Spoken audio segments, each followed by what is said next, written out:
प्यारे दोस्तों नमस्कार। मैं OP Sharma S tutors channel में आपका हार्दिक स्वागत करता हूं। मैं आपको आज मैथ्स सब्जेक्ट पढ़ाने आया हूं और मैथ्स सब्जेक्ट पढ़ाऊंगा। तो मेरे प्यारे दोस्तों, सरल और आसान विधि से मैं आपको मैथ्स पढ़ाऊंगा। ध्यान से देखिएगा, गौर से बोर्ड की ओर, और जितना हो सके उतना बारीकी से देखिएगा, और फिर मैं आपको नई से नई और एक से एक बढ़कर विधि से आपको समझाऊंगा। तो मेरे प्यारे दोस्तों, आइए हम नजर डालते हैं नंबर सिस्टम का एक पहला पहलू, फर्स्ट स्टेप। तो हम बात करेंगे किसकी? नंबर सिस्टम की। संख्या पद्धति। संख्या पद्धति में होता क्या है प्यारे दोस्तों, ये नंबर सिस्टम एक ऐसा होता है जो टोटली आपके नंबर्स पर आधारित होता है।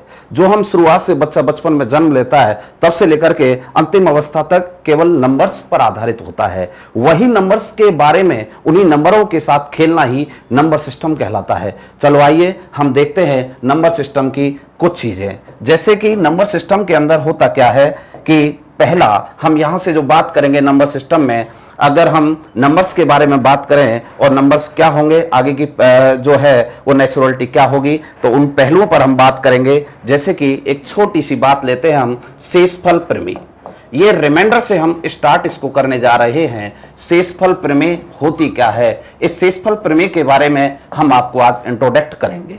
तो पहली बात, नंबर सिस्टम को ध्यान से देखिएगा। नंबर सिस्टम कहां से स्टार्ट होता है और किस प्रकार ये अपने आप को रिप्रेजेंट करता है, एक छोटा सा एग्जांपल मैं लेता हूं आपके सामने। जैसे कि प्यारे दोस्तों, मान लीजिए 11/2, एक छोटा सा एग्जांपल, प्यारा सा एग्जांपल मैंने लिया। अगर इस एग्जाम्पल को मैं एनालिसिस करूंगा तो प्यारे दोस्तों, आप सभी जानते हो, बिल्कुल इस एग्जाम्पल को आप आराम से कर सकते हो किस प्रकार हमें इसको सॉल्व करना है। मैं 2 का यहां पर इसमें भाग लगाऊंगा 11 में, और 11 में अगर भाग लगाऊंगा तो 2 5 यहां 10 होगा और रिमाइंडर बचेगा 1। रिमाइंडर बोले तो प्यारे दोस्तों, ये जो रिमाइंडर होता है इसी को हम हिंदी में शेषफल बोलते हैं, और जो शेषफल होता है यही रिमाइंडर होता है। अगर इस रिमाइंडर की मैं बात करूं और आगे की बात करूं तो इसी रिमाइंडर को समझने के लिए हमें कई स्टेपों से गुजरना होगा, और वो स्टेप वो होंगे जो आप विश्वास नहीं कर सकते कि वो एग्जाम में क्वेश्चन कितना लेवल तक पहुंच जाता है। उस हर लेवल को हम आपके सामने क्रॉस करने की कोशिश करेंगे। तो वो लेवल हम देखेंगे। तो पहले प्यारे दोस्तों, इसको एनालिसिस करता हूं कि जिसका हम भाग लगाते हैं उसको हम भाजक बोलते हैं, और जिसमें भाग दिया जाता है उसको हम भाज्य बोलते हैं, और जितनी बार भाग जाता है उसको हम भागफल बोलते हैं, और बेटा जो नीचे बचता है उसी को हम शेषफल बोलते हैं, और इसी का नाम है रिमाइंडर, और इसी का नाम है शेषफल। और शेषफल प्रमेय आपकी स्टार्ट होती है इसी जगह से। अब हम इसको एनालिसिस किस प्रकार करेंगे वो आप देखेंगे। तो ये आपका पहला स्टेप, और हम देखेंगे अगले पेज पर। एग्जाम्पल अगला देखिएगा प्यारे दोस्तों, एक एक बारीकी से और एक एक क्वेश्चन की ओर ध्यान दीजिएगा। पहला एग्जांपल, एक छोटा सा एग्जांपल लूंगा और आपको एग्जांपल यहां से एनालिसिस करूंगा। जैसे कि मानिए 15 और डिवाइडेड बाई 7। अब मुझे यहां 15 में भाग लगाना है 7 का। अगर बेटा 15 में भाग 7 का लगाते हैं तो यहां से रिमाइंडर में आपको निकालना सिखा रहा हूं। अब ये मैंने इसको 2 पार्टों में क्यों डिवाइड किया, बच्चे के दिमाग में क्वेश्चन कई प्रकार के आते हैं। अब इस क्वेश्चन को आप देख रहे होंगे और ये सोच रहे होंगे कि सर ये क्या चल रहा है। तो ध्यान से देखिएगा प्यारे दोस्तों, गांव गांव में, ढाड़ियों में जो बच्चे बस रहे हैं, जिनके पास कोचिंग में पढ़ने के लिए फीस नहीं होती, हम उन तक अपना एस ट्यूटर के माध्यम से गणित पहुंचा रहे हैं। और इसको ध्यान से समझिएगा बेटा। 7 का मैं यहां से डिवाइडेशन करता हूं, इसमें भाग लगाता हूं। जब मैं 7 का भाग 15 में लगाऊंगा तो ये आपको पता ही है कि 7 दूनी 14 और बचेगा आपके पास 1। यानी कि जो पॉजिटिव रिमाइंडर हो रहा है बेटा वो तो 1 हो रहा है। अगर ये पॉजिटिव 1 हो रहा है तो ये ध्यान से सोचिएगा कि जब पॉजिटिव 1 बच रहा है तो इसका मतलब ये हुआ कि 15 से ऊपर 1 रह रहा है। यानी कि इसमें यहां से 1 शेष बच रहा है। अगर इसमें मैं 6 और जोड़ दूं तो ये क्या हो जाएगा, 7 हो जाएगा। अगर ये 7 हो जाएगा प्यारे दोस्तों तो 6 जोड़ने पर 7 होगा। तभी तो अगर यहां मैं 15 की जगह 21 कर देता, यानी इसमें 6 जोड़ देता, तो इसमें भाग पूरा पूरा चला जाता, तब जाके यहां से रिमाइंडर हमारा 0 आता। अगर ये 0 आता तो इसे 0 करने के लिए मुझे अब क्या चाहिए, 6 और चाहिए। तो मैं इसे पॉजिटिव रिमाइंडर दूंगा और इसका नेगेटिव रिमाइंडर मेरा 6 होगा। प्यारे दोस्तों, अगर ये पॉजिटिव 1 है, नेगेटिव 6 है, तो सर ये पॉजिटिव और नेगेटिव आप क्यों रख रहे हो? दिमाग में बड़े क्वेश्चन जागृत होते हैं। प्यारे दोस्तों, इन क्वेश्चनों का जवाब आपके पास कुछ ही पलों में एक एक क्वेश्चन का मैं जवाब आपको देने वाला हूं। बस ध्यान से देखते रहिए मैं कर क्या रहा हूं। बेटा ये 7 करने के लिए मुझे यहां से समझाना है कि 1 और 6 इन दोनों को अगर जोड़ते हैं तो बच्चे 7 ही आएगा। ये हमेशा का रूल है। जब भी आप इस तरीके से किसी भी संख्या को डिवाइड करोगे तो जो पॉजिटिव और नेगेटिव रिमाइंडर है उसका जो योग होगा बेटा वो यहां से ये हर के बराबर आना चाहिए। तो 6 + 1 7 होगा। अब लड़के यहां से क्या सोच रहे हैं, लड़के के दिमाग में क्वेश्चन आता है, सर ये तो माइनस का और ये पॉजिटिव, ये नेगेटिव पॉजिटिव आप जोड़ कैसे सकते हो, यहां तो 5 आना चाहिए। बिल्कुल बात सही है, लेकिन बच्चे ध्यान से देखना, फिर एक बार इसी को मैं एनालिसिस करता हूं ताकि आपका जो यहां से संशय है वो क्लियर होना चाहिए। ये 15, ये 7, बच्चे 7 2 और यहां 14, फिर एक बच रहा है। बिल्कुल सही है सर, ये एक तो बच रहा है वो पॉजिटिव बच रहा है। बिल्कुल बात सही है आपकी, 100% सही है। लेकिन प्यारे दोस्तों मैं ये कह रहा हूं अगर काश इसमें मैं 6 और जोड़ दूं तो क्या ये 7 हो सकता है? हो सकता है। तो इस 7 का भाग इस 7 में एक बार जा सकता है, तो फिर रिमाइंडर क्या आएगा? 0। तो इसका मतलब क्या हुआ कि इसको 6 की जरूरत और है, और 6 की अगर जरूरत है तो उसे हम यहां नेगेटिव में रखेंगे ताकि आपका पॉजिटिव और नेगेटिव दोनों रिमाइंडर आप सीख सको। और बच्चे याद रखना मेरी बात को, फाइनली जो रिमाइंडर आप रखने वाले हो वो हमेशा पॉजिटिव रखने वाले हो। कौन सा रखने वाले हो? पॉजिटिव। अब पॉजिटिव आपने रिमाइंडर रख दिया तो ये आपको यहां से सीखना होगा। जब भी एग्जाम में क्वेश्चन देगा तो बड़े से बड़ा दे, छोटे से छोटा दे, बस आपको रिमाइंडर कौन सा रखना है? पॉजिटिव रखना है। एक छोटा सा एग्जांपल और लेता हूं बच्चे। छोटा सा एग्जांपल ये हुआ 19/99। ठीक है बच्चे, 19/9। अब मुझे 9 का भाग इसमें लगाना है, बस आपको समझाने के लिए ये लिख रहा हूं और तब तक मैं आपको बेसिक 0 से उठा रहा हूं ताकि आपको ये समझ में आए। और जैसे ये समझ में आ गया बच्चे तो फिर हम इसको शॉर्ट में लेके चलेंगे। और मैं आपको सत्य बात यहां से बता रहा हूं, पलक झपकते आप रिमाइंडर सीखने वाले हो। और वो जो क्वेश्चंस आप बिलीव नहीं करोगे, इस प्रकार के क्वेश्चंस आप एग्जाम में देखते हो, इस प्रकार से बड़े बड़े क्वेश्चंस देखते हो। ऐसे क्वेश्चन जो आते हैं वो एग्जामों में आते हैं, एसएससी हो, रेल हो, बैंक हो, कुछ कोई भी परीक्षा हो, हिंदुस्तान का हर एग्जाम के अंदर आपका मैथ आ रहा है और इस प्रकार से रिमाइंडर के क्वेश्चन आ रहे हैं। तो बच्चे इन क्वेश्चनों पर पहुंचने के लिए पहले हमें सीढ़ी बाई सीढ़ी चलना पड़ेगा। अब चढ़ने के लिए हमें ये चीजें सीखनी पड़ेगी। अगर ये चीजें हमें सीखनी पड़ेगी तो मैं आपको यहां से आगे बढ़ा रहा हूं। 9 का बेटा, यहां से 9 का मैं भाग लगाऊंगा और 9 का भाग 19 में लगाऊंगा तो बेटा ये 2 बार, यहां आपके पास 1 बचा। अब ये 1 जो है वो कौन सा है? पॉजिटिव है। और ये पॉजिटिव है तो इसी को हम क्या है? फाइनली रिमाइंडर देंगे। लेकिन प्यारे दोस्तों पॉजिटिव और नेगेटिव दोनों सोचते हैं। जैसे कि आप घर बैठ के सोचते हो ना कि खाना खाऊंगा तो क्या होगा, नहीं खाया तो क्या होगा।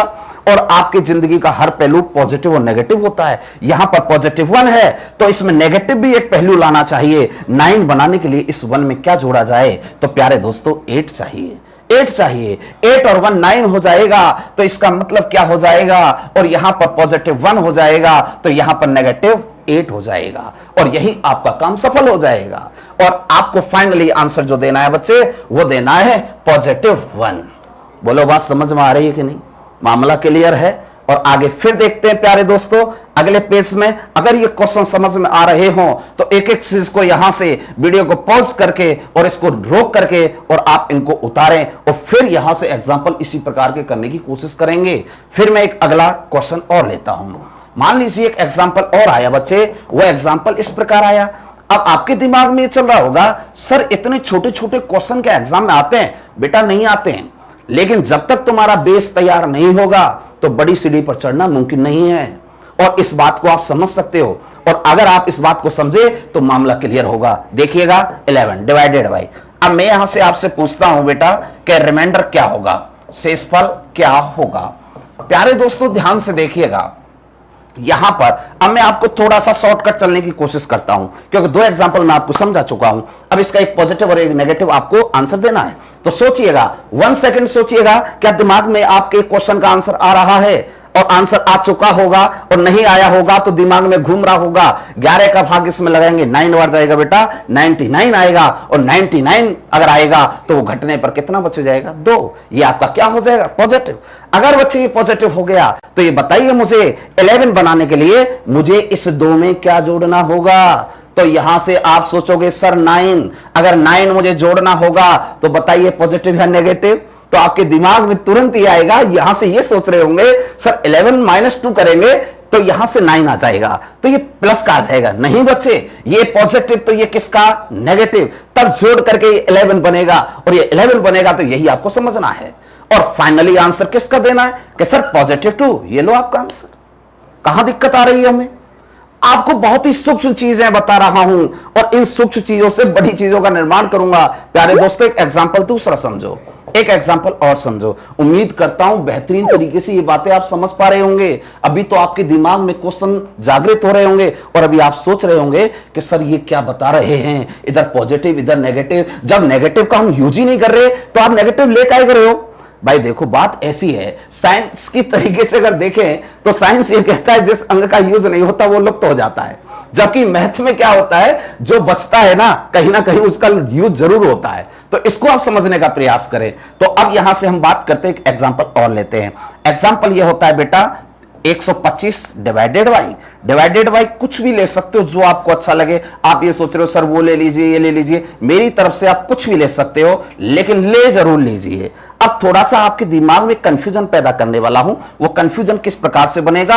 अभी बच्चे सोच रहे हैं सर बहुत अच्छा क्वेश्चन है और हम तो अभी इसको सेकंडों में सॉल्व कर देंगे। बच्चे कंफ्यूजन इतना बड़ा पैदा कर दूंगा ताकि आपको थोड़ा सा अच्छा लगेगा क्वेश्चन, तब आपको यह भी लगेगा हाँ सर ये अब कुछ एक्स्ट्रा सीख रहे हैं।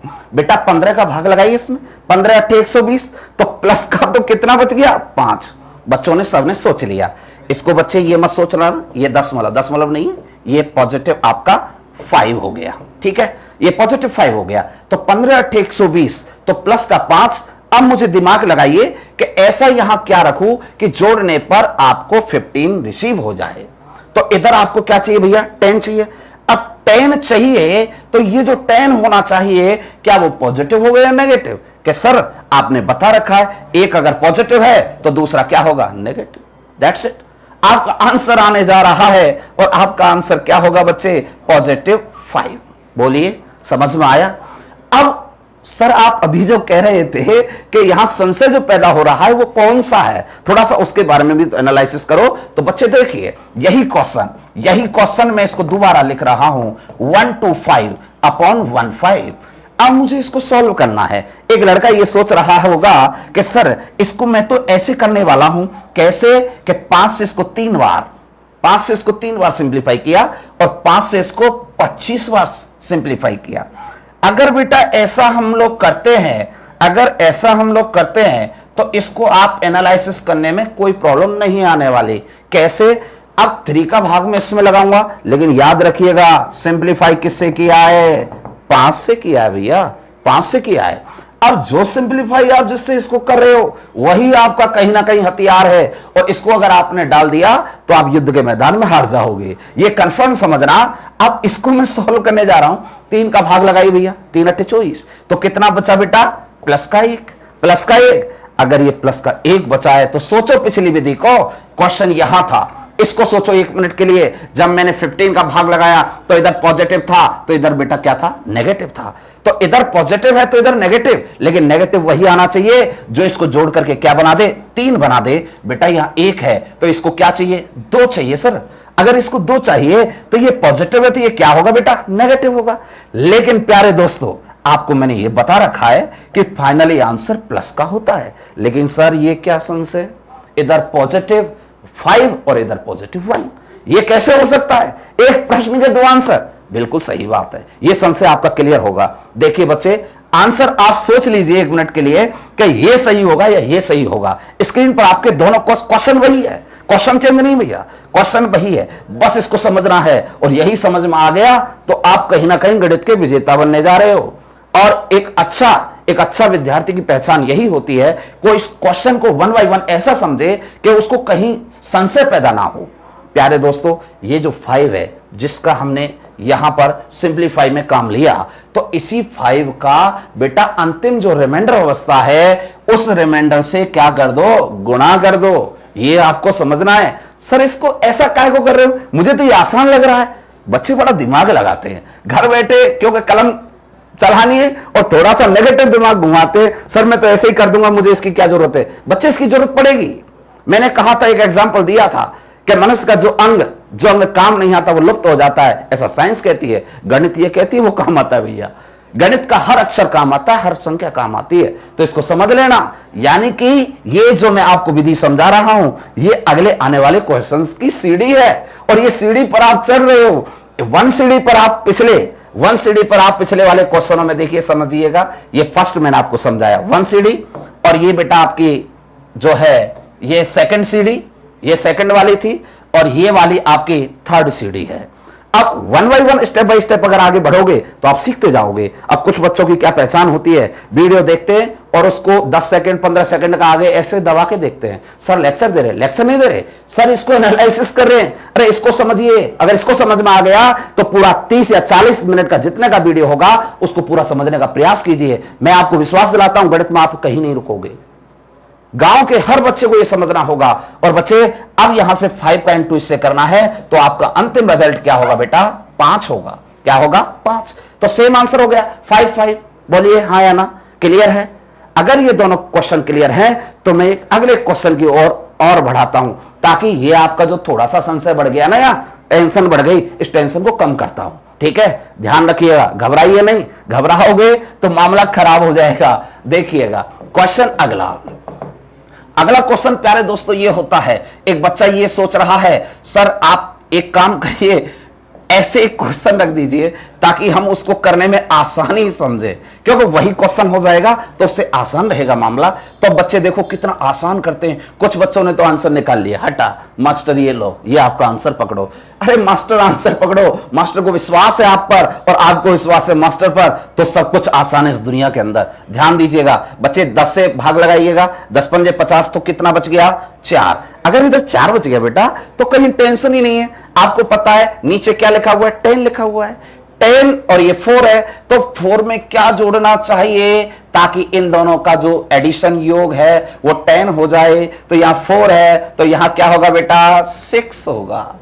लेकिन याद करो फर्स्ट सीढ़ी को इधर पॉजिटिव था तो इधर क्या था बेटा, नेगेटिव। ये आपका आंसर बनने जा रहा है और फाइनल आंसर आप क्या देने वाले हो, +4। बोलिए हाँ या ना, मामला क्लियर है। लेकिन सर संशय वाला क्वेश्चन, तरीका संशय वाला क्वेश्चन ऐसा क्यों, क्योंकि बच्चे जो अगली सीढ़ी आ रही है उस सीढ़ी को आप क्लियर इसी से करने वाले हो, तो मैं इसलिए आपको संशय में डाल रहा हूं।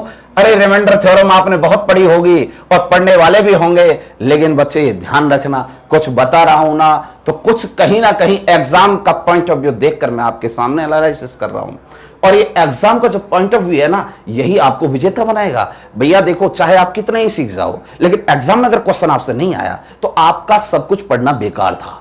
आप छोटे छोटे क्वेश्चन पढ़ लीजिए, आप बहुत खुश हो जाएंगे, सर हम खुश हो गए, इतने इतने ये कर लिए हम। ऐसा नहीं, ये आपको क्वेश्चन सीखना ही होगा। ये सीखेंगे तो बड़ा सीखेंगे, ये मेरी गारंटी है। बस वीडियो की तरफ ध्यान से देखिएगा। बच्चे 2 से इसको सिंप्लीफाई कीजिएगा। अगर 2 से सिंप्लीफाई कर रहे हो तो इधर साइड में इसको ऐसे डॉट डॉटेड करके, जैसे भी आप जो डिजाइन लगाना चाहते हो, जो आपको पसंद हो, किसी को किसी का नाम पसंद है उसके ऊपर लगा दे भैया, जो भी कुछ पसंद हो, लेकिन उसको ऐसे लगा के रखे। और प्यारे दोस्तों 2 से 27 बार और ये 5 बार, बोलो हाँ या ना। ठीक है, मुझे समझ में आ रहा है, मुझे यही से सब कुछ दिख रहा है, भले ही आप बोल ना पाए, लेकिन आपकी जो आंखें हैं वो यहां हैं। ठीक है प्यारे दोस्तों, अब देखिएगा, अब मैं इसमें भाग लगाने जा रहा हूं, तो बताइएगा 5 का भाग इसमें कितनी बार जाएगा बेटा, 5 बार। तो 5 5 25, पॉजिटिव कितना बचेगा, 2। तो बताइए जब पॉजिटिव 2 है तो कितना बच गया, सर सीधा सा है 5 बनाना है, तो मैं तो माइनस का 3 करने वाला हूं। अच्छा सर, तीनों तो 5 हो गया, बिल्कुल सही है, यही तो समझना चाहते हैं और यही हम आपको समझाना चाहते हैं। अगर सर ऐसा हो गया तो फिर अब इसका मतलब हमारा आंसर +2 होगा क्या, नहीं बच्चे, फाइनल आंसर नहीं है। अभी इस प्रश्न का जो रिमाइंडर है वो +2 है, लेकिन फाइनल आंसर कहां से आएगा, यहां से आएगा बेटा। इस 2 का भी तो कुछ यूज करना है, ये कहीं ना कहीं किसी कारणवश काट के रखा है बेटा। अंतिम रिजल्ट में इस 2 का गुणा कर दो तो आपका फाइनल आंसर पॉजिटिव क्या होगा, 4 होगा। प्यारे दोस्तों ये बात समझ में आ रही है? अगर ये बात समझ में आ रही है तो सीढ़ी नंबर 4 पर चढ़ने की कोशिश करते हैं, बोलिए हाँ या ना, क्लियर। चलिए आगे चलते हैं। अब सीढ़ी नंबर 4, सीढ़ी नंबर 4 को ध्यान से देखो, इसका क्वेश्चन किस प्रकार से बढ़ेगा। प्यारे दोस्तों 101 इंटू और बेटा ये 99 डिवाइडेड बाई 25। बच्चे अब हम इसमें भाग लगा रहे हैं इसका, और हम यहां से शेषफल ज्ञात कर रहे हैं। तो शेषफल ज्ञात करो। अब इसको हम देखें तो आप सीधा सा समझिए, क्वेश्चन को घबराइएगा नहीं, क्वेश्चन की तरफ नजरें बना के रखिएगा। क्वेश्चन ये है कि 101 में भाग लगाना है बेटा 25 का। एक क्वेश्चन ये है 99 25 का भाग लगाना है। बच्चे डर जाते हैं, डरना नहीं है, क्वेश्चन 2 हैं, लेकिन बेटा वो 2 का एक क्वेश्चन बना दिया, तभी तो चौथी सीढ़ी आई। भाई 1 2 3 नहीं होगा तो चौथा कहां से आएगा? तो इसकी चौथी सीढ़ी कहां से आई? 1 2 से आई। अब इस क्वेश्चन को मैं एनालिसिस करने के लिए आपको 2 पार्ट कर रहा हूं। इन दोनों पार्टों को समझो। बेटा आप अभी तक समझ रहे होंगे। एक बच्चा सोच रहा है सर सीधा है, जो आपने समझा दिया उसी तरीके से है। कैसे है बेटा? कि 25 चौका 100 के पॉजिटिव तो 1 आ गया सर, तो बेटा पॉजिटिव 1 आ गया तो नेगेटिव 24 आ गया। दैट्स इट, मामला क्लियर है। क्योंकि जोड़ करके हमें क्या लाना है भैया? 25 लाना है। तो 24 और 1 क्या हो गया? 25। तो इसका मतलब एक पॉजिटिव और एक नेगेटिव, 2 रिमाइंडर चाहिए। इसका देख लो भैया, इसको अगर हम सोचते हैं तो एक लड़का ये सोच रहा है सर 25 चौका 100, तो डिफरेंट थोड़ा सा बड़ा ज्यादा हो रहा है। अगर मैं 25 या 75 करता हूं तो 75 और 99 के बीच का डिफरेंट बड़ा हो रहा है। तो आप क्या करें बेटा? नेगेटिव वाला एक बार ले लो, नेगेटिव वाला एक बार ले लो, तो पॉजिटिव बाद में ले लो, मामला क्लियर हो जाएगा। अब कैसे? सर 25 चौका 100 पढ़ लिया मैंने तो बेटा 99 से 100 कितना बड़ा है? 1 बड़ा है। तो उसको आप क्या कर लो? माइनस कर लो। अगर ये माइनस का हो गया तो बताओ 25 में से 1 घट गया तो कितना बच गया? 24। बोलो हाँ या ना? मामला क्लियर है? सर क्लियर है। तो बेटा यहां रखने का प्रयास करेंगे। कैसे? कि एक तो रहा आपका पॉजिटिव 1 और एक रहा आपका नेगेटिव 24। इसके 2 रिमाइंडर बोलो, एक 24 और एक नेगेटिव 1। ये पॉजिटिव और ये नेगेटिव। प्यारे दोस्तों ध्यान से देखो, गौर से देखिएगा, क्वेश्चन वही है। अब मैं यहां से इसको हटा देता हूं ताकि आपको ये बात समझ में आए। बेटा अब यहां से जब हम आगे चलते हैं तो क्वेश्चन फिर एक बार समझो। मैंने 25 का भाग इसमें लगाया तो बेटा 1 बचा पॉजिटिव और नेगेटिव क्या? 24। इन दोनों को जोड़ते हैं तो 25 बनता है। फिर इसमें लगाया तो बेटा एक बार ज्यादा पारा पढ़ लिया मैंने, तो 25 चौका 100 हो गया, तो 99 से कितना ज्यादा हो गया? 1, तो वो रिमाइंडर माइनस का हो गया और ये रिमाइंडर पॉजिटिव हो गया। तो मामला दोनों क्लियर है। कहने का मतलब क्या हुआ? सर अब ये बताइए हम इस सवाल को कैसे करेंगे? बेटा याद रखिएगा, जब भी रिमाइंडर पढ़ रहे होंगे तो आप छोटी से छोटी संख्या को यूज में लेंगे, क्योंकि छोटी संख्या को अगर यूज में लेंगे तो आपका क्वेश्चन बहुत ही आसान होने जा रहा है। कि यहां से सर मैं पॉजिटिव और यहां से मैं नेगेटिव ले लूं तो क्या होगा? तो आपका आंसर अति उत्तम रहेगा। क्यों रहेगा? देखिएगा बेटा, यहां पॉजिटिव 1 या नेगेटिव 1, बीच में क्या है? मल्टीप्लीकेशन। तो बताओ 1 1 इन दोनों का गुणा होगा तो बेटा 1 पॉजिटिव 1 नेगेटिव, तो नेगेटिव 1 आएगा और नेगेटिव 1 में 25 का भाग लगाएंगे। तो प्यारे दोस्तों ये कंफर्म कर लीजिए कि नेगेटिव 1 की कंडीशन में हमें जो मिलने वाला है वो क्या 25 का भाग नेगेटिव 1 में जा सकता है? सर नहीं जाएगा। तो फिर मैं क्या करूं? तो प्यारे दोस्तों नेगेटिव 1 एक रिमाइंडर, बेटा 1 में कितना जोड़ू कि 25 हो जाए? बेटा 24 जोड़ दो और 24 जोड़ोगे तो at the rate final answer 24। किसका? प्लस का। सर ऐसे भी हो सकता है क्या? बिल्कुल। अब एक लड़का ये सोच रहा है सर ये बताइए आपने दोनों में ये छोटे छोटे ले लिए, काश मैं तो ये लूंगा, एक का छोटा लूंगा और एक का बड़ा लूंगा।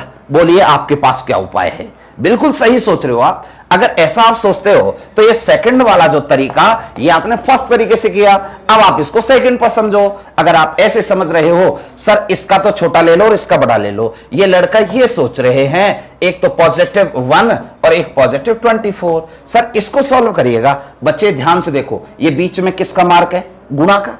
तो आप 24 इंटू 1 करिए तो क्या आएगा बेटा? 24 ही आएगा। और 24 किसका आएगा? प्लस का आएगा। अब इसमें भाग किसका? 25 का। अब जब 25 का भाग लगा रहे हो तो मुझे बताइए अंतिम रिमाइंडर क्या होगा? क्योंकि रिमाइंडर वही होगा बेटा, क्योंकि 25 का भाग इसमें जाता ही नहीं है और नहीं जाता तो 24 ही क्या होगा? आंसर हो जाएगा। अब एक लड़का ये सोच रहा है नहीं सर मैं तो ऐसे लूंगा, इधर का बड़ा लूंगा और इधर का छोटा लूंगा। बिल्कुल बात सही है बेटा, ऐसा ले लो। ये तीसरा समझ लो। अगर इसका आप बड़ा ले रहे हो माइनस का 24 और इसका अगर आप छोटा ले रहे हो माइनस का 1, चलो इससे भी करते हैं हम लोग।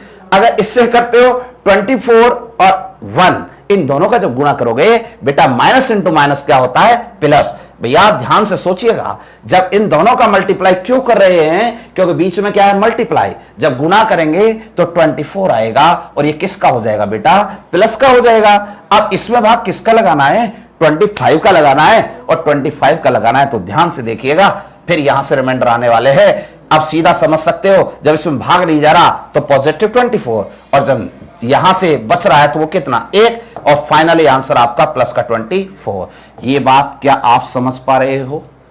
अगर ये बात समझ पा रहे हो तो मेरे प्यारे दोस्तों, ये आपका रिमाइंडर थ्योरम इस प्रकार से स्टार्ट होता है और इसको इस प्रकार आगे बढ़ाते हैं। और अभी तो आपने यहां से इसमें कुल मिलाकर के फर्स्ट स्टेप पूरा किया है और इस स्टेप को हम आगे बढ़ाएंगे। तो प्लीज थैंक यू, आज के लिए इतना ही।